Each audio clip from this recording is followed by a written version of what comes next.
Hello everyone. So far in this Java tutorial series, we have come across the term interfaces sometimes. In this video, we will look in detail about interfaces in Java. What are interfaces in Java? Interfaces in Java are a contract for a class or a blueprint to a class. This contract is for what class can do without defining anything about how the class will do it. Interfaces in Java is considered as a pinnacle of object oriented programming in Java. In other terms, an interface can be defined as a container which stores the signature of the methods to be implemented and therefore improves level of abstraction. Okay, we have already seen class is a blueprint on which objects are created. Now, these interfaces are blueprint for classes. This implies that you cannot create an object for interfaces. If you recall, similar to that of abstract classes, interfaces cannot be instantiated. So, interfaces are abstract or reference type that is used to specify the behavior of classes. Interfaces are declared with the keyword interface. Example: by default, the modifiers of an interface are public abstract. Interfaces do not have constructors and thus cannot be instantiated. As it is an abstract type, it is a mechanism to achieve abstraction. Java interfaces represents is a relationship. We will look at is a and has a relationship in detail in the upcoming videos related to OOPS concepts. Interfaces can have variables and methods. By default, implicitly, any variable declared within an interface is of modifier public, static, final. You don't need to explicitly specify. In other words, interfaces can only have constant variables, not instant variables. Similarly, by default, implicitly, the methods declared within an interfaces of modifiers public abstract. So, if we don't specify any modifier to methods in an interface, it will be public and abstract. As we had already seen, abstract methods cannot have body or implementation. A class implements an interface with the keyword implements. Example: the implementation class must implement or have body for all the methods in the interface. If an interface is implemented by a class and does not have method bodies for all the methods in the interface, then the class must be an abstract class. You might wonder, we already have abstract classes to achieve abstraction. Why we have interfaces in addition? Initially in Java, interfaces indicate total or complete abstraction. Abstract classes used to achieve only partial abstraction, as we can have implementation methods in them. Interfaces, when originally created in Java, support total abstraction. Of course, after Java 8, you can have method implementation in interfaces through static, default, or private methods. Also, abstract classes may contain non-final variables, whereas variables in the interfaces are public, static, and final. Abstract classes can have constructors, state, and behavior. Interfaces do not have constructors. Prior to Java 8, methods and interfaces cannot have static or default. From Java 8, Oracle introduced ability to add static, default, and private methods in interfaces. The question arises, if we can add implementation, it is not 100% abstraction anymore. Yes, it is true. And while these abilities are added to avoid excessive modification required on Java system, wrapper, and connection classes, it does eliminate 100% abstraction. Oracle had a very good reason for adding static and default methods ability in interfaces. First, let's look at default methods. Let's say an interface has 10 implementation classes. If one or more methods are added to the interface, all the implementation classes will be forced to implement them, otherwise, the design will just break down. Default interface methods were an efficient and excellent way to deal with this problem. They allowed us to add new methods to an interface that are automatically available in the implementations. This means we don't need to modify the implementation classes. In this way, backward compatibility is neatly preserved without having to refer implementers. And the same goes for multiple inherited interfaces as well. Second, static methods. Static methods don't belong to a particular object. They are not part of the classes implementing the interface. Therefore, they can be called by using the interface name before the method name. Defining a static method within an interface is identical to defining one static method for all the implementation classes. Also, static method can be invoked within other static and default methods. Static methods in interface make it possible to group related utility methods without having to create artificial additional utility classes that are simply placeholders for static methods. Then finally, private methods can be called from other default and static methods. An interface can be extended by another interface. An interface can extend multiple interfaces, thus supporting multiple inheritance. We will look at inheritance in detail on later videos. Now, let's consolidate and define the declaration rules for interfaces. An interface must be declared with keyword interface. An interface is a public abstract by default. An interface cannot implement another interface or class. An interface can extend one or more interfaces. An interface cannot extend anything other than interfaces. Interface methods can be only abstract or default or static. A class can implement one or more interfaces. The implementation class must have method bodies for all the methods declared in the interface, unless the class itself an abstract class. When and why do we use interfaces? It is used to achieve total abstraction, thus provides security over the implementation. By using interfaces, we can achieve multiple inheritance. Note, Java does not support multiple inheritance with classes. It is also used to achieve loose coupling. In real world, whenever we want to hide implementation completely, we can use interfaces. Example can be engine is an interface. Car can be abstract class that implements engine interface, and then Mercedes, Ferrari, BMW are implementation classes that extend the car and implicitly implement engine interface. We have seen about the interfaces, its usage, advantage, etc., even mentioned as a pinnacle of OOPS in Java. Does that mean it has no disadvantages? No, it has disadvantages. If not defined and handled properly, interfaces can increase the execution time. Beginner in Java might find it difficult to grasp because of total abstraction, can affect the readability severely. We will look at some examples to get better understanding of interfaces.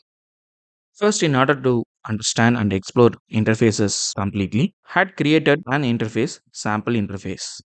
By default, interfaces are public and abstract. You don't need to define them. You cannot have final or any other modifier while declaring the interface.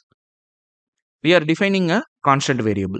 As you can see, you don't need to explicitly specify public static final because the default modifiers of interface variables are public static final. Had created an method, as you can see, without any modifiers at all. By default, it will be public abstract. Then another method with the modifiers public and abstract. Then to state Java 8 and above functionality had added static method, default method, and a private method. Created another default method which will in turn call the private method. Now let's implement this interface. Created a class trial class which implements this interface. You must implement all the methods defined in the interface. If you haven't defined the methods, then you will get an error.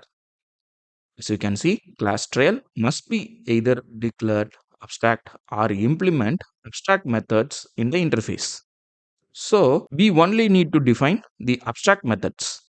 And finally, we are making a call to the default method directly from here. Let's create another interface. I've created a new interface called second interface. Here, as you can see, I haven't defined the abstract keyword explicitly, and it has one abstract method. Now, to show that an interface can extend multiple interfaces, I am creating a new interface called multiple interface, which extends both sample interface and the second interface. This way, interfaces support multiple inherits.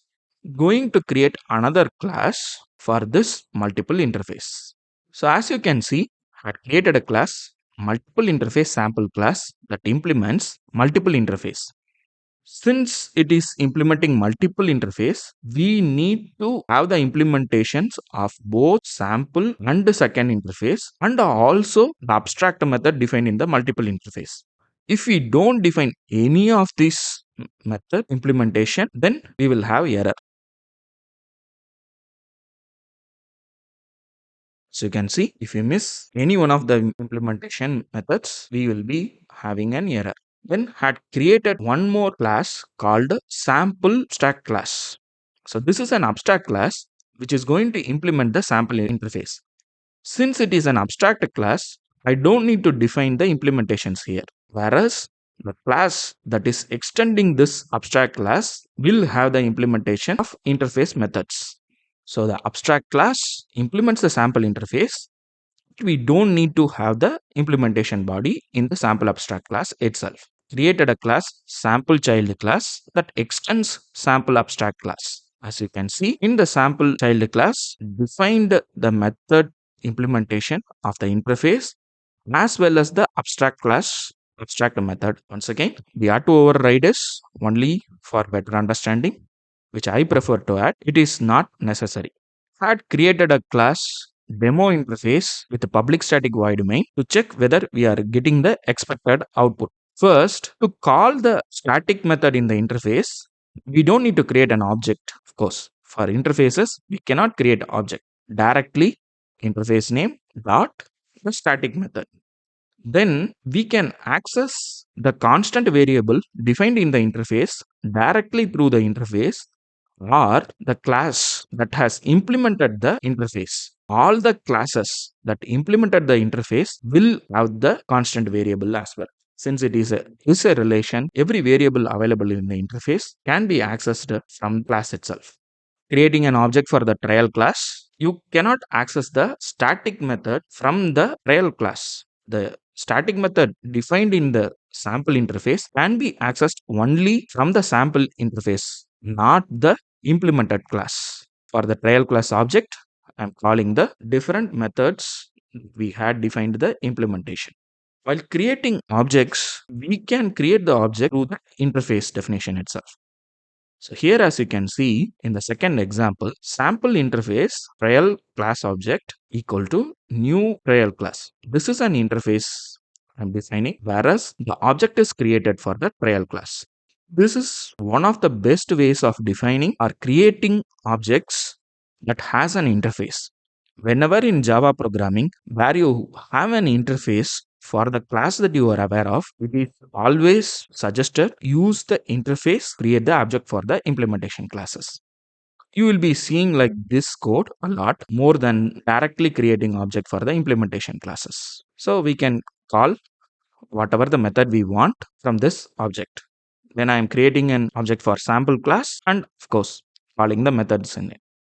As you can see, sample class implements two interfaces here, making a call to all the interface abstract methods. Then creating an object for multiple interface sample class and calling all the abstract methods that was defined in the multiple interface sample class. Finally, the sample child class and once again abstract methods within it. Let's execute and check the output. As you can see, we are getting the output as expected. We have the expected results from the method calls of sample class, multiple interface sample class, and the sample child classes. Let's recap with a quick 2-minute summary. Interfaces in Java are blueprint to a class. This contract is for what a class can do without defining anything about how the class will do it. Interfaces are abstract references that is used to specify the behavior of classes. Interfaces cannot be instantiated. Interfaces are declared with the keyword interface. By default, the modifier of an interface is public abstract. Interfaces do not have constructors. Java interfaces represent easier relationship. By default, any variable declared within an interface is of modifier public static final. Interfaces can only have constants, not instant variables. By default, the methods declared within an interface is of modifiers public abstract. Class implements an interface with the keyword implements. Reasons to have interface in addition to abstract classes. Abstract classes used to achieve only partial abstraction. Interfaces, when originally created in Java, support total abstraction. Abstract classes may contain non-final variables, whereas variables in the interfaces are public, static, and final. Abstract classes can have constructors, state, and behavior. Interfaces do not have constructors. Prior to Java 8, methods on interfaces cannot have static or default. In Java 8, Oracle introduced the ability to add static, default, and private methods in interfaces. These abilities were added to preserve backward compatibility neatly without having to refactor the implementers, avoid artificial additional utility classes, and improved capability of system and wrapper classes. Declaration rules. An interface must be declared with the keyword interface. Cannot implement another interface or class. Can extend one or more interfaces. Cannot extend anything other than interfaces. Interface method can be only abstract or default or static. Class can implement one or more interfaces. The implementation class must have method bodies for all the methods declared in the interface unless the class itself an abstract class. Use of interfaces used to achieve total abstraction, multiple inheritance, and loose coupling. In real world, whenever we want to hide the implementation completely, we can use interfaces. If not defined and handled properly, interface can affect the execution time, can affect readability severely. Use interfaces when you feel it's absolutely meaningful. After every topic, there will be a set of questions with multiple choice options which you can use to self-check your skill on that topic. These are derived by me for that topic. You can find the answer in the video description. In case you got it wrong, no problem. Explore and identify what you missed. This exercise will help you learning the programming language efficiently. First question.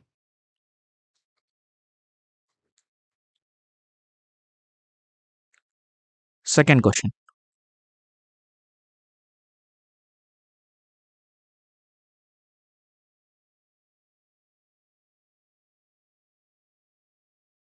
Third question.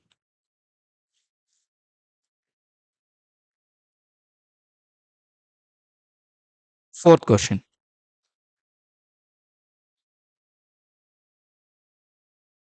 Fifth question.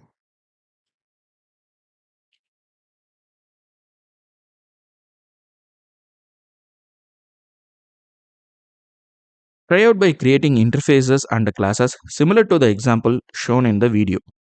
In real world web and enterprise application, interfaces are either used extensively or not at all. And most of the projects that I have worked at some point, there was an interface. Having said that, personally, I'm not a big fan and will try to avoid using interfaces, but definitely will not have interfaces extensively. Use interfaces when you feel it's absolutely meaningful. Thank you.